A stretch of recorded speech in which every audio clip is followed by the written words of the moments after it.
All right, mainly because I've never seen a video about this on YouTube. What we have here is the Koss Pro4AA titanium. There's lots of videos about the Pro4AA, but none about the titanium, so I figured I might as well just upload a video with this information. As you can see, the pads have been replaced with some leather pads that I got off Amazon. And yes, they are leather. I smell them. Those things are leather for sure. They're a lot more comfortable now. I do have two of these because why not? And this one has the original pads. As you can see, it has what they call the Numalite, which is, actually, this one's a Numalite. This is the original pad right here. This one, I think is a replacement. It's filled with foam. Maybe they got this from Koss. This is not air filled, I don't believe. But the pads are in good enough condition that I decided I wouldn't replace them. The ones that were on this were really flat and it provided no comfort. In fact, I think my ear was pushing against the driver, which was making the sound less than optimal. As you can see, I think they look pretty nice with these pads on there. The Pro4AA was produced, the Pro4AA titanium was produced, I believe, in early 2000s till about maybe 2009, 2010. So these are actually two different itinerations of that same headphone. I believe this one's the original, which has kind of like the leather Koss logo on the top. And besides that, they're identical. This one, which I got later, has like a solid piece of rubber. It's like two pieces of rubber that are fit together, as you can see here. Alright, but besides that, the construction of these two headphones are identical. There's no difference between the two of them. This one is in much better condition.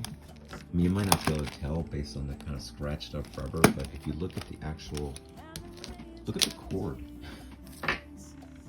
Usually a coiled cord like this is going to have some stretched out parts, and this one is pretty much perfect. Unfortunately, it didn't come with the original adapter, screw-on adapter. This one does. As you can see, it has like a screw-on adapter.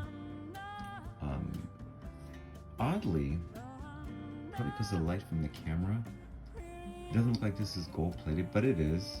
I don't know why the camera's making it look like that, but it looks gold-plated when you don't have this light shining on there. This unscrews, which was something Koss did, which I think is kind of cool. There you can see it's got the 3.5mm to the 1/4 inch. That's how it came for me. These headphones are pretty rare. I mean, you don't really see them for sale that much on eBay. The Pro4AA, just a crap ton. They've been making those things for 45 years. So they're everywhere. You can still buy them on Amazon. But for some reason, I'm not sure why, but the Koss Pro4AA titanium, they really haven't, they just don't get the promotion. Or, I mean, they cancel them. And I personally think they should bring these back because these things are pretty darn comfortable, to be honest with you. Which I don't think you can say about the Pro4AA from what I've read and what I've seen. These headphones are pretty comfortable, and they're really built like a tank. When I first saw these, I thought that this was like a real point of weakness, where you have kind of like a metal buckle, which is screwed right into a piece of plastic. And I was like, this seems like a real weak area, but honestly, these headphones are 15 years old, and they look like they've gotten a lot of use. I mean, look at that headband. That leather, or whatever it is like rotting away. It's been used a ton. And the ear pads also really, really worn, so I know they're worn a lot, but there's been no sign that this, what I think looks like a weak area, is in any chance of cracking. So this part's metal. This is all metal, this entire piece right here. This is plastic, this little segment here.